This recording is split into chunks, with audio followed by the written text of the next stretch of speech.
Alors, bonjour à tous. Aujourd'hui, j'aimerais vous partager un passage de la Bible, un verset magnifique dans Ésaïe 40 au verset 31. Ça nous dit, mais ceux qui se confient en l'Éternel prennent le vol comme les aigles, ils courent et ne se lassent point, ils marchent et ne se fatiguent point. Quel passage magnifique, quelle promesse Dieu nous offre pour ceux qui se confient en lui.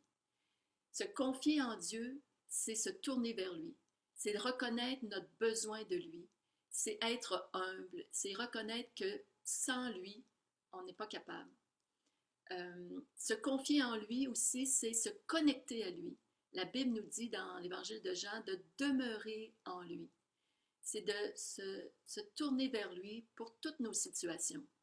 Beaucoup de gens aujourd'hui mettent leur confiance en eux-mêmes, en leur propre sagesse ou dans leurs finances, dans leur travail, dans leur voyage, leur possession matérielle.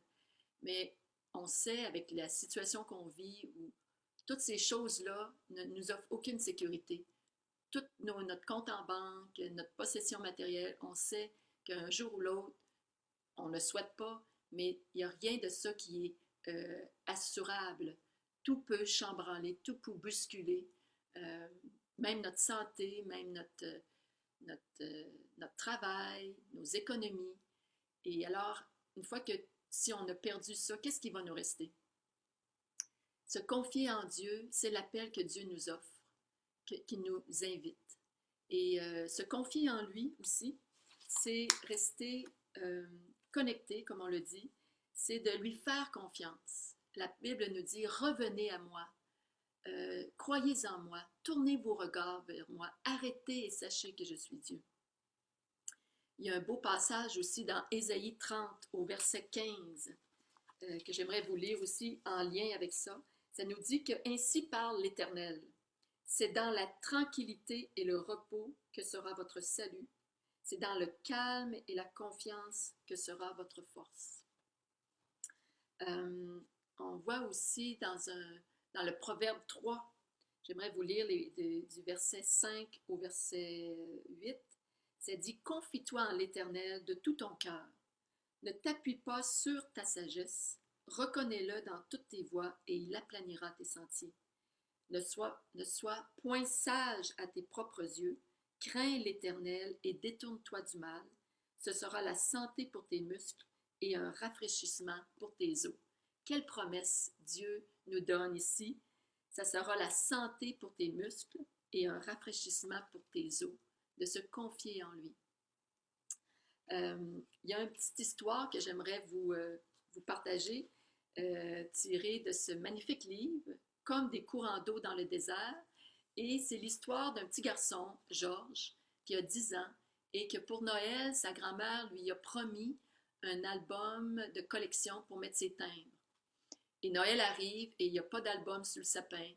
Le petit garçon, il n'y a pas de nouvelles de sa grand-mère. Le petit garçon invite ses amis, il montre tous ses cadeaux qu'il a et il dit « Et aussi, j'ai reçu un album de collection pour mes timbres de ma grand-mère. » Et là, lorsque les petits amis sont partis, sa mère le questionne, elle lui dit « Mais Georges, ta grand-mère, elle t'a pas envoyé d'album de collection. Pourquoi dis-tu à tes amis que tu as reçu un album? » Mais il dit « Maman, grand-maman l'a promis et c'est comme si elle l'avait fait. » Fait que la mère laisse aller et un mois passe. Et là, la maman, pour un peu sauver la chose, pour pas que son petit garçon ait de la peine, elle lui dit « Georges, on n'a toujours pas eu de nouvelles de grand-mère. Je pense qu'elle a oublié ton album. » Et là, le petit garçon dit « Non, maman, si grand-mère le dit, elle va le faire. » Et là, il dit « Peut-être que je pourrais lui envoyer une lettre pour lui rappeler de m'envoyer mon album. » Et là, la mère dit « C'est une bonne idée. » Et voici, j'aimerais vous lire qu'est-ce que la grand-mère a répondu à Georges.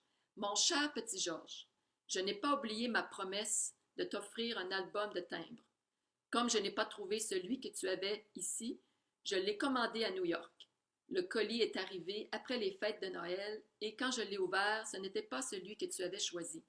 Alors j'en ai commandé un autre, mais il n'est toujours pas arrivé. J'ai donc décidé de t'envoyer 30$ afin que tu puisses toi-même acheter celui qui te plaira à Chicago. Ta grand-mère qui t'aime. Wow! une foi absolue que ce petit garçon Georges avait à sa grand-mère. Contre toute espérance, ça nous dit qu'il a cru en la parole de sa grand-mère. Et c'est ce que veux vous encourager ce matin. Dieu promet que ceux qui se confient en lui, il va renouveler les forces. Et ça, c'est une confiance absolue. Comme Jésus a dit à Thomas, heureux ceux qui n'ont pas vu et qui ont cru. Alors, nous qui sommes ici, qui vivons aujourd'hui et qu'on n'était pas avec Thomas et les disciples qui ont marché avec Jésus, mais on sait que Jésus est mort et est ressuscité pour nous donner la vie. Et il nous dit qu'il est avec nous, qu'il marche avec nous à tous les jours, que jamais il va nous délaisser. Il y a plein de promesses dans la Bible.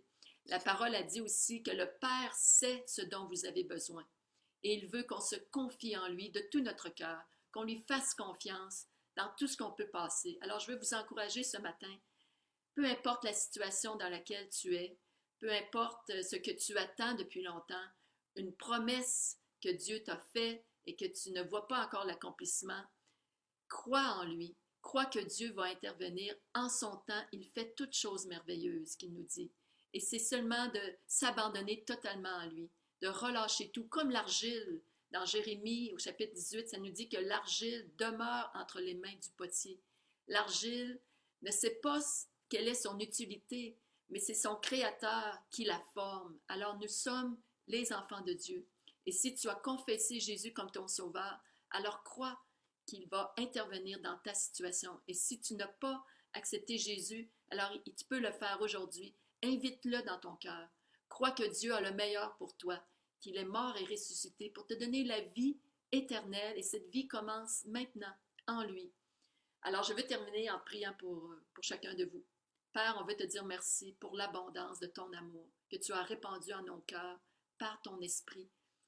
Et merci, Père, que tu sois le meilleur pour chacun de nous. Je prie pour chaque personne qui écoute aujourd'hui ce message, qu'ils croient de tout leur cœur que tu es là pour eux, que tu les aimes d'un amour éternel et que tu sois le meilleur pour chacun d'eux, que tu vas intervenir dans leur situation. S'ils s'attendent à toi, s'ils tournent les regards vers toi, tu vas leur répondre, tu vas intervenir magnifiquement en ton temps, car tu es un bon papa. Tu es le Dieu de l'impossible. Alors, Père, interviens dans le nom puissant de ton Fils Jésus pour chaque personne qui écoute ce matin, dans leur situation. Tu es un Dieu personnel qui veut le bien pour ses enfants et qui entend les cris, qui entend le désespoir. Et tu veux donner ta paix, ta tranquillité et que chacun d'eux puisse, oui, être renouvelé et prenne leur envol comme l'aigle.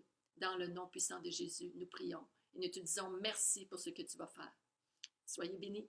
Bonne journée.